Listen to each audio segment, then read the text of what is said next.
Hello everyone, and welcome to this episode of Microsoft MakeCode Summer Learning Series for Educators. I'm so glad you're watching. Today we're going to be learning about saving and sharing projects in MakeCode. For those who may not be familiar, Microsoft MakeCode is a free online computing education platform focused on students in upper elementary through to high school. MakeCode has three primary products. MakeCode for the microbit, which allows students to program the microbit, a small microcontroller device. And MakeCode for Minecraft education, for students to code their very own mods in the Minecraft game. And finally, MakeCode Arcade, where students can learn how to code their own retro-style arcade games. MakeCode supports both drag-and-drop blocks or text-based programming with JavaScript or Python. So let's start off with saving MakeCode projects. There's 4 different ways to do this. The first default method is simply through the browser's cache. The second way is to save to the MakeCode cloud storage. The third is saving your project as a file. And the fourth is saving it to GitHub. And we'll go through each of these in more detail. Saving to the browser's cache is the default experience if you're not signed in to MakeCode. Whenever you create a new project or edit an existing project, your project will get automatically saved to the browser's cache, and you'll be able to see it in this first row of My Recent Projects on the home page. So what are the benefits and drawbacks of this method? Well, the benefits are that it's quick and easy. If you do nothing, the browser automatically has a copy of your project that it saves. So it's good for like throwaway projects or other people's projects that you open to take a look at but don't really want to keep. The drawbacks are that it's not really portable, meaning that you can't access these projects from another computer or another browser. So for students who may be working on a project from a school computer, they wouldn't be able to continue working on it after school from their home computer. Also, these projects will get deleted when the browser is reset. And I've heard from teachers that some schools have a data retention policy on shared computer lab machines that wipe all browser history and data every night. So definitely be careful of this method of saving on shared school computers. The second option to save is using the MakeCode Cloud Save feature, which is available for signed-in users. When you sign into MakeCode, any new project that you create or existing project that you edit will get automatically saved to the MakeCode Cloud. You can tell these are cloud-saved projects because you'll see the little cloud icon on the project card in the homepage. You don't need to do anything to save these projects. There's no save button or anything. They'll just automatically get saved every time you make a change or when you close the project. The benefits of saving projects to the cloud is that they go with you. Whatever computer or browser you use, either at school or at home, anytime you log into MakeCode, you'll be able to access your projects. So this is really the recommended way to save your work for any projects that you care about and don't want to lose. The drawbacks are, first, that you do have to sign in, and I'll talk about that next. And second, that project conflicts can occur.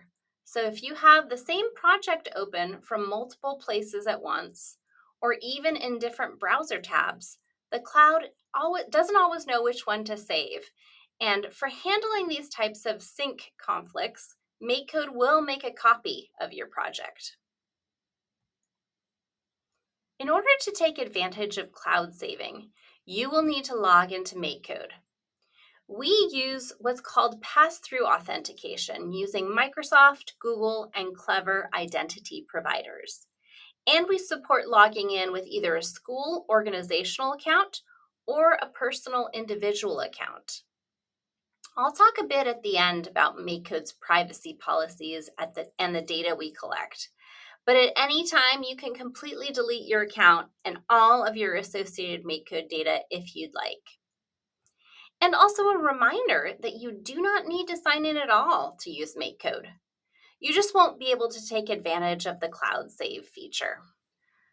The third way is to save your project as a file onto your computer or onto a file share like OneDrive or Google Drive.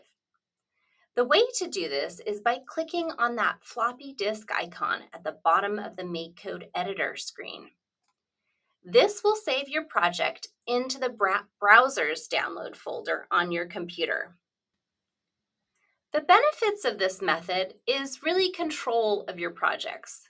You can manage your project files yourself, organize and save them into different folders or different share locations. Also, you don't have to sign in to save your project as a file. The drawbacks are that it isn't portable. Your projects are saved on your computer, unless, of course, you post the files to a file sharing location. The other drawback is that there is no versioning. So if you make a change to your project in MakeCode, you have to download a new file with those changes. Okay, so once you have your project saved to a file, how do you open it back up again in MakeCode? Well, on the MakeCode homepage, you may notice that there is an import button. When you click it, a dialog window will appear asking where you want to import your project from. Click on the Import File card and select your project file to open it. And then the other way you can do that is by simply dragging and dropping the file from your computer into the browser window with MakeCode open. MakeCode has a few different project file formats. So for the microbit, it's microbit, the project name .hex, H-E-X. For Minecraft, it's Minecraft the project name .mkcd, which is our own MakeCode proprietary format. And for Arcade, it is arcade project name .png. And yes, the MakeCode Arcade project file is a PNG or an image file, but it also has the code embedded in the file. If you want to save multiple projects at once, on the home page, you can click on the View All link next to My Projects to see a list of all of your projects. And then select the projects you want to download and click on the Download Zip button. This will download all the selected projects as .mkcd files in a zipped file in your Downloads folder. The fourth and final way to save your projects is by storing them on GitHub. GitHub is the world's largest source code repository that millions of professional developers use every day. And MakeCode provides a nice first introduction to using GitHub for students. You do need to set up a GitHub account first, though. Then when you have your project open in MakeCode, click on the little Octocat GitHub logo at the bottom of the screen next to the Save button. The first time you do this, you'll get a window asking you to sign into your GitHub account and authorize MakeCode to connect. Once you do, it will create a repository or repo on GitHub and store your project files there. Then you can take advantage of all of GitHub's built-in version control features to manage your project. Let's take a look at how this works. Here I am in MakeCode Arcade, and I've been working on this Eat the Fruit game. And I'd like to save it to a GitHub repository. So let me go ahead and just click on this GitHub button down here at the bottom of the screen.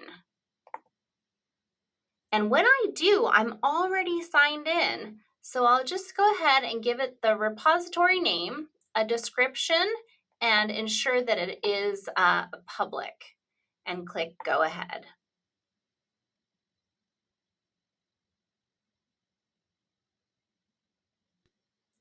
All right, and I can see down here at the bottom that it is now saved to GitHub. So any changes I make, so for example, if I was to set the score at a new block, I could click on this GitHub button and see those changes and then commit and push those changes to my repository in GitHub. And now if I look at GitHub, I should see a new repository appear. Yep, Jack's Eat the Fruit repo. The benefits of using GitHub is that it's good for large, long-term important projects, extensions, or tutorials. You can also use GitHub to collaborate asynchronously with others on projects. And of course, the version control capabilities are a big benefit. It's also a nice, easy way to introduce students to version control and open source software. The drawbacks are that you need to have a GitHub account, and you must be 13 or older to use GitHub. Also, check with your school IT administrator. I know that some districts do explicitly block the GitHub domain. And saving to GitHub may be a little bit unnecessary for smaller projects. Okay, so that is saving projects. Now let's look at different ways to share MakeCode projects. So there's 6 different options we're going to look at. Anonymous share links, persistent share links, and then ways to share to different places like Teams or Google, or to a mobile phone, or to an arcade kiosk, or by embedding in an HTML page. Before we dive into this, just a few notes on sharing MakeCode projects. All MakeCode project sharing through links is anonymous. Unless a user puts their name or some sort of identification into their project, there is no way to track a project to a user. There is also no community gallery of projects, like for example in Scratch. So if you create a share link to your project, you control who to share it with. And all links to projects represent distinct copies of the project. MakeCode doesn't support co-authoring or synchronous collaboration on projects. Okay, the first way to share a project is through an anonymous share link. You do not have to be signed in to do this. Simply click on the 3 connected dots icon in the top right corner of a MakeCode editor screen. This will pop up a share dialog where you can name your project, give it a description, set an image or animated GIF, and then when you click on the Share Project button, you'll get a MakeCode share link, which you can copy and paste to send to others. This share link contains a unique alphanumeric code that's 12 digits long and starts with an underscore. Anonymous share links are good for sharing a snapshot of your project, meaning that when people open up your project from this link, they are getting a copy of your project. Any changes you make to your project after you make that share link will not show up for other people who have the link. And any changes they make to a copy of your project will not show up for you. In this way, anonymous links are good for time-bound assignment submissions, when you want your students to submit a snapshot of their work at a certain point in time. Another benefit of anonymous links is that you do not have to be signed in. The drawbacks are first that there's no record of the link. If you lose it, there's no way to find it again. You'll have to create another share link. And second, there's no way to remove or unpublish a link once you've shared it with others. The other type of share link is what we call a persistent share link. For this type of sharing, you do have to be signed in. But now, when I click that share button in the top right of the screen, you'll notice that the link I get is a bit different looking. It's a series of 20 numeric digits starting with the letter S. We say this is a persistent link because you can use this same link for subsequent updates.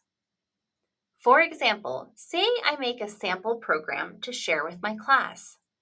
I can post this link to the homework assignment description in my LMS. Then one of my students says, "Mrs. Russell, I looked at that sample project and there's actually an error with one of the functions." So I can go in and correct the error in my project and then click to share again, making sure that I have this checkbox checked to update the existing link. And then my latest version of the project will be linked. And I don't have to go into the LMS assignment and update the link. The benefits of the persistent share link is that it's nice to be able to keep the same link for any edits or changes I make to my project. I still need to click the share button to share out those changes, but I don't have to send out or update a new link. In this way, it's good to use for projects that may be referenced in curriculum or other learning materials. The drawbacks of the persistent share link are that you have to sign in to MakeCode to get access to this feature, and the link itself is a bit longer. It's also not good to use for any time-bound assignments, as students could continue working on their project and updating the link after the deadline. If you are using Microsoft Teams or Google Classroom, there's also a nice way to share your projects to those platforms. In the Share dialog, click on the Google Classroom icon, and if you are signed into Google, you can select the class you want to share it with. And clicking on the Teams icon will allow you to share your project with a person, a class, or a channel in Teams. The benefits of this method are that it's easy and quick, and nice for the assignment workflow. The drawback is that it's only a lightweight integration through single sign-on. It doesn't include the full LTI capabilities like student roster syncing or feedback. The fourth way to share is to a mobile phone. You can share either an anonymous or persistent link, and using a mobile phone, scan this QR code on the Share dialog. That will open up your project on a phone. This is a nice and easy way to share projects with people who may not have a computer available. I use this method a lot when I'm giving workshops and there are family members who want to see what their students have created and take it home. I would say that using a mobile phone to view a MakeCode project is great, but it's not so great for actually editing a project. Coding on a small screen with MakeCode can be a bit frustrating. The fifth way to share a project is to a MakeCode Arcade kiosk or to Xbox. Now, this method is used only for MakeCode Arcade projects. In the Share dialog, you will see the joystick icon to share to kiosk. And then you will see a field where you can input the kiosk code at the bottom. So what code should you put in there?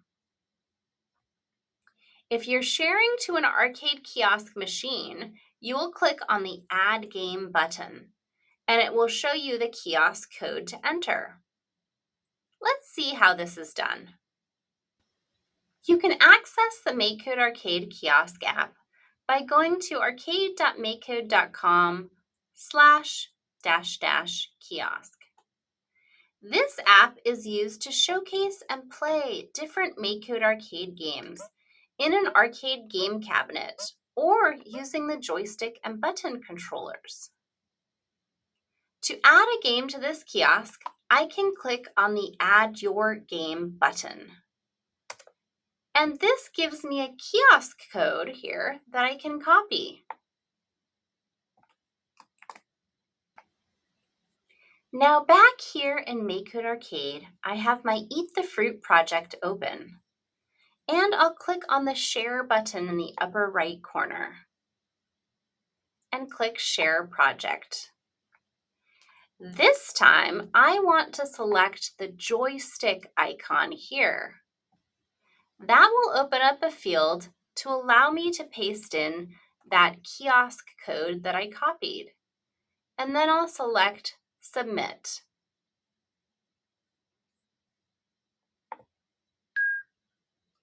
Now in the Kiosk app, I can see my Eat the Fruit game has been included. I sometimes use this method to do a show and tell at the end of a class workshop, where students can see and play their games on the projector in the front of the room. You can learn more about how the kiosk works at arcade.makecode.com/hardware/kiosk. There's a MakeCode Arcade kiosk app in the Xbox Marketplace.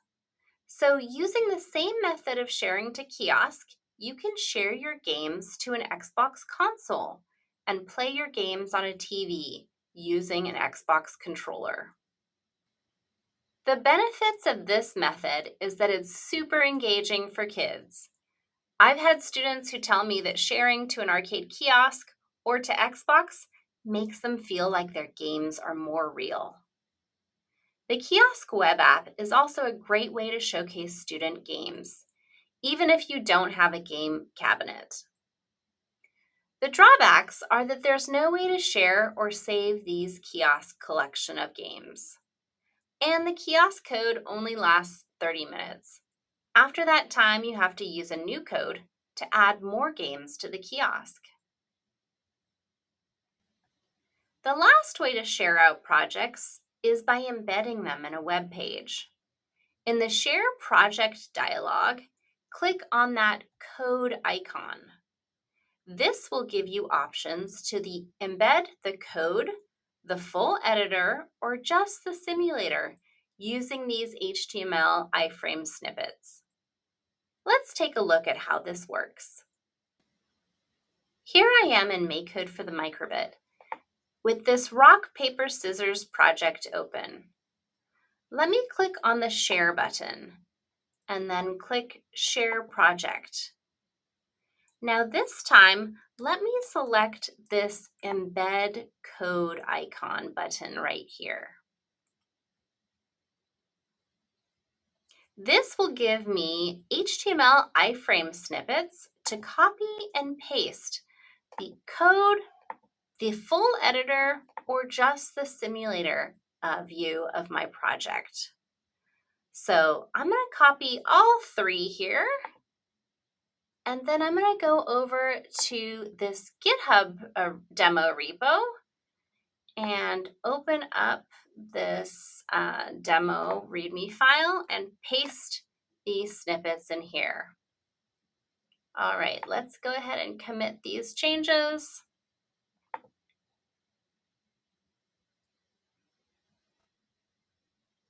And now let's take a look at what this GitHub page looks like.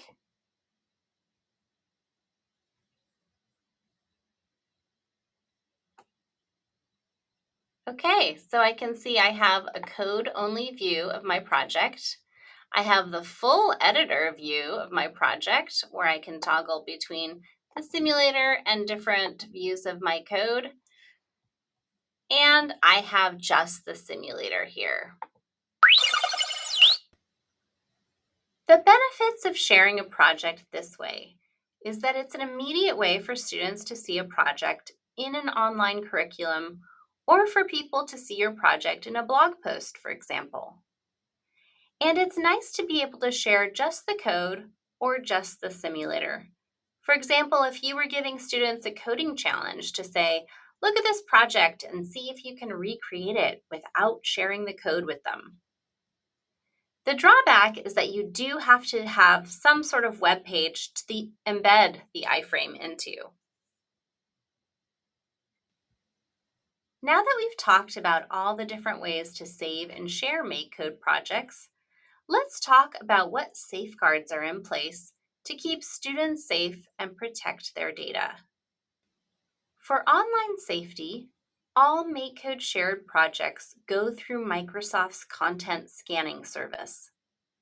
Any inappropriate content or content deemed to include personally identifiable information will be flagged and automatically removed. In addition, anyone can flag content for removal by clicking on the Report Abuse link at the bottom of a shared project page. More information on Microsoft's digital safety policies and services can be found at microsoft.com/digital safety. As with all of Microsoft products, MakeCode abides by Microsoft's privacy statement and is compliant with all federal regulations with regard to user and child data privacy. MakeCode collects anonymized product telemetry data and only uses this data to improve the product and services. We do not sell, share, or train on student data. And MakeCode's data centers are located in the US. For more information on MakeCode privacy policies, please see makecode.com/privacy-fac. That's it. Thank you so much for watching this episode of Microsoft MakeCode's Summer Learning Series. Make sure you stay tuned for the next one.